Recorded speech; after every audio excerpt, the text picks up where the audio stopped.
Tu te tiens devant ton miroir, sans savoir que le combat a déjà commencé. Tu crois avoir choisi ta tenue. En réalité, c'est elle qui t'a choisi. Chaque bouton, chaque couture, chaque motif a une histoire. Mais certaines histoires ne viennent pas de Dieu.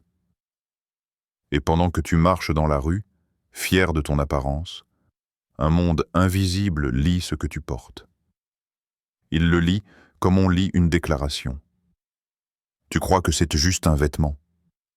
Mais il y a des habits qui font fuir les anges, des tissus cousus dans le silence mais tissés dans l'ombre, des marques célèbres qui ne glorifient pas un styliste, mais un trône spirituel.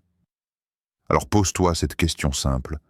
Ce que je porte, me couvre-t-il ou m'attache-t-il?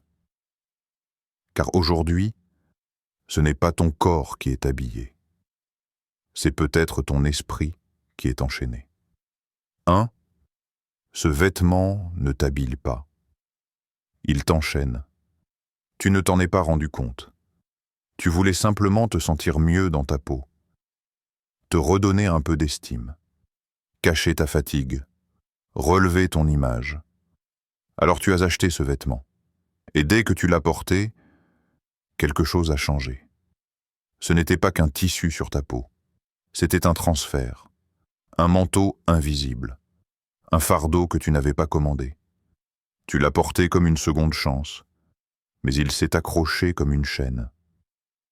Et depuis, tu ressens ce que tu n'avais jamais ressenti avant. Une agitation intérieure, un sommeil troublé, des pensées confuses qui t'assaillent. Tapon, raison. Une présence oppressante, à peine perceptible mais constante.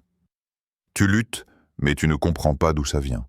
Tu pries, mais il y a comme un voile.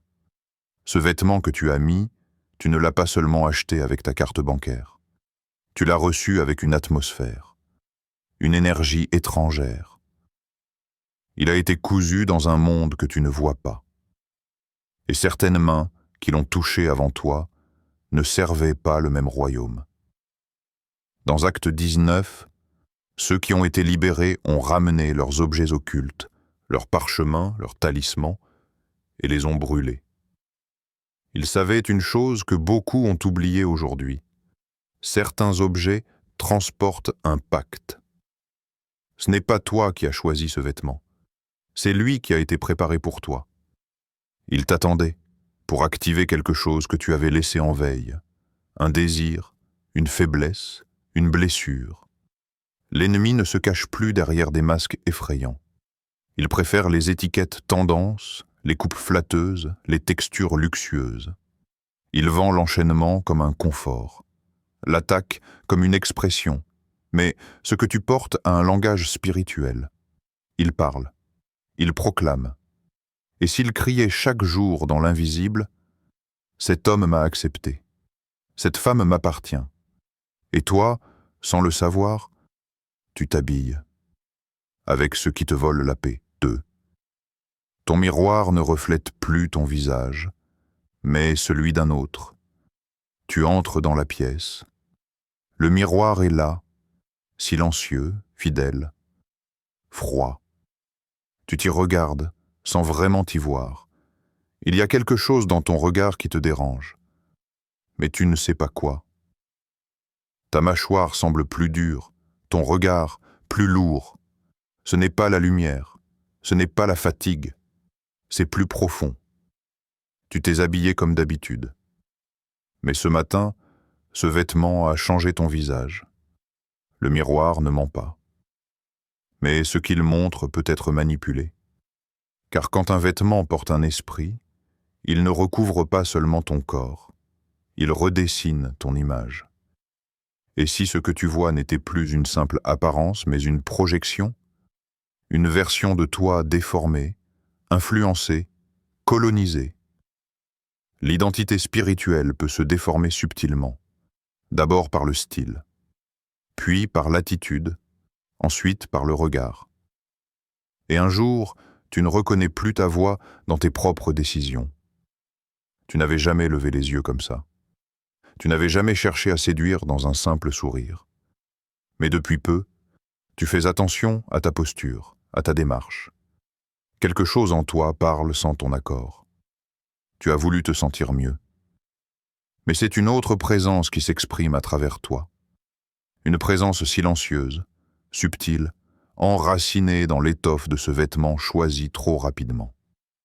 2 Corinthiens 3:18 parle du miroir spirituel. Nous tous qui, le visage découvert, contemplons comme dans un miroir la gloire du Seigneur, nous sommes transformés. Mais si le miroir est corrompu, et si ce que tu vois n'était pas la gloire de Dieu, mais l'ombre d'un autre royaume. Chaque jour, des gens se transforment sans savoir ce qui les façonne. Ils croient évoluer. En réalité, ils sont façonnés à l'image d'un système. Un miroir peut refléter le ciel, mais il peut aussi capturer une image construite dans les ténèbres. Et ce vêtement que tu portes est peut-être le cadre de ce reflet. 3. Le symbole est petit, mais la malédiction est grande. C'est discret. Inscrit au coin d'un tissu, brodé à l'arrière d'une veste, gravé sur une boucle de ceinture, un triangle, un œil, un serpent entrelacé. Tu ne t'en souviens même plus. Tu l'as porté sans y penser. Mais dans le monde spirituel, ça criait. Le royaume des ténèbres ne cherche pas à être vu, il cherche à être porté. Un symbole suffit. Un seul. Pour sceller une alliance, comme un cachet royal sur un parchemin. Le diable n'a pas besoin de ton adoration ouverte. Il veut ton accord silencieux. Et certains symboles sont des signatures. Tu dis que tu ne savais pas. Mais le monde spirituel fonctionne avec des lois, pas avec tes intentions. Dans Josué 7, Akan avait pris un vêtement interdit. Ce n'était pas un crime visible. Ce n'était pas un meurtre, ni une trahison, juste un habit bien caché. Mais ce petit objet a suffi pour faire tomber tout un peuple. Un vêtement a empêché la présence de Dieu de rester avec eux. Tu crois que c'est juste un style. Mais ce logo a été conçu dans un but. Il a été pensé, dessiné, inspiré. Et parfois, il a même été consacré sur des autels invisibles. Pas à Dieu, mais à autre chose. Ce n'est pas de l'art. C'est une invocation codée. Il y a des esprits qui ne passent pas par la parole, mais par le motif. Des malédictions qui ne se transmettent pas par contact, mais par couture. Et tu t'enchaînes toi-même en portant fièrement ce qui aurait dû être brûlé. Un symbole peut être petit, mais dans l'invisible, il devient une clé. Et chaque fois que tu le portes, cette clé ouvre une porte. Une porte que tu n'as jamais voulu franchir.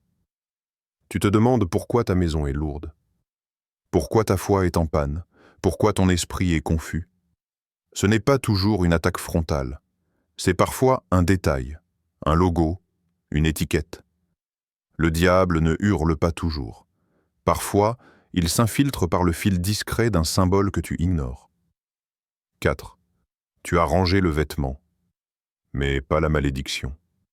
Il est là, dans ton placard, bien plié, peut-être sous d'autres vêtements. Tu ne le portes plus, mais tu n'as pas pu t'en séparer. Il a coûté cher, il était beau, il faisait partie d'une époque. Tu t'es dit, je ne le mets plus, c'est suffisant. Mais dans le monde spirituel, ce n'est pas assez. Car ce que tu n'as pas détruit, continue de parler. Tu l'as rangé. Mais chaque fois que tu passes devant ce tiroir, une pensée furtive traverse ton esprit. Et si tu le remettais, juste une fois, pour une soirée, pour une occasion spéciale. Ce vêtement ne prend pas la poussière, il prend de l'élan. Dans Josué 7, Dieu ne dit pas « cachez l'objet impur ». Il dit « ôte la chose maudite du milieu de toi ». Tant qu'Akan avait gardé le vêtement sous sa tente, la présence de Dieu s'était retirée. Tout semblait calme à l'extérieur, mais une malédiction reposait sur le camp. Tu as cru que l'ennemi s'était retiré parce que tu avais changé de tenue. Mais ce qu'il a laissé dans ton armoire continue de créer un droit, une brèche, un point d'ancrage. Ce vêtement n'est plus visible, mais il est encore là, comme un autel discret, un souvenir piégé, une offrande silencieuse. Le Saint-Esprit n'habite pas seulement dans ton cœur. Il veut habiter ton espace, ton atmosphère, ton chez-toi. Mais tant que tu gardes ce que Dieu t'a montré comme impur, ton oui reste incomplet. Tu crois que c'est sentimental. Mais dans l'invisible, c'est un combat juridique.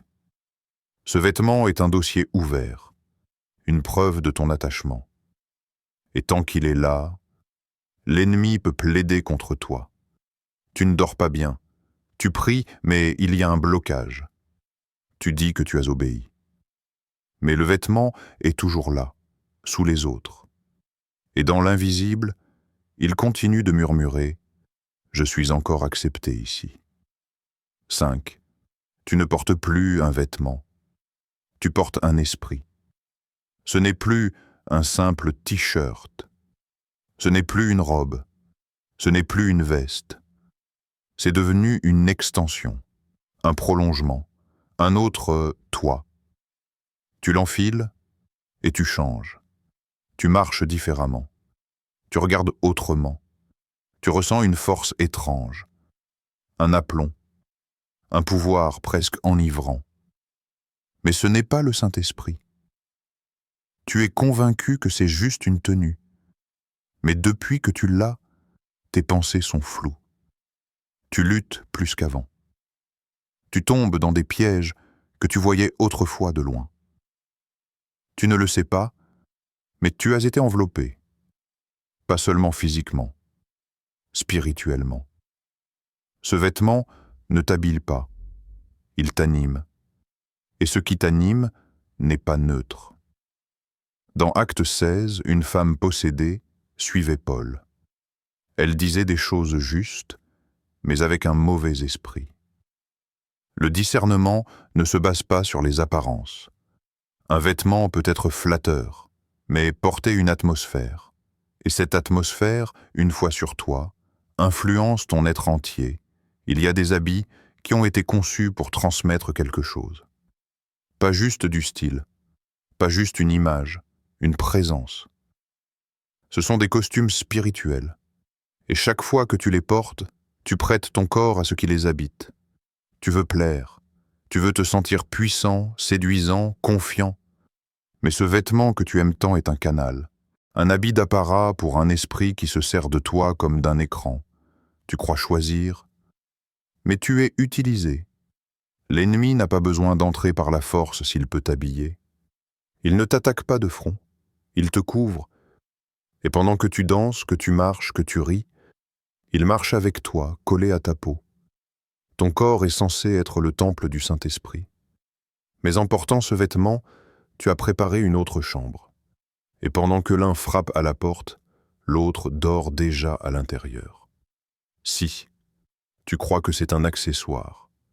Mais c'est une porte, tu l'as mis sans y penser, un collier discret, une bague héritée, un bracelet artisanal ramené d'un voyage, un objet qui complète ta tenue, qui donne du style.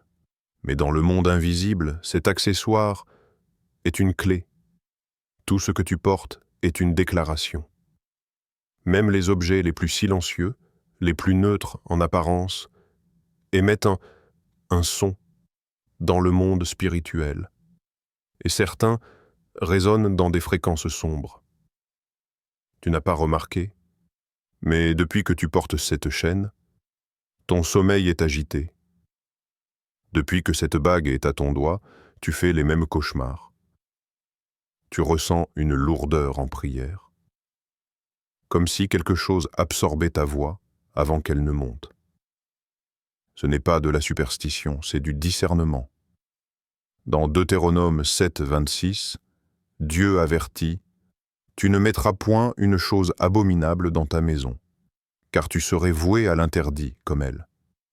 Mais ce que tu mets sur toi, entre d'abord dans ta maison. Certains bijoux ne sont pas que décoratifs.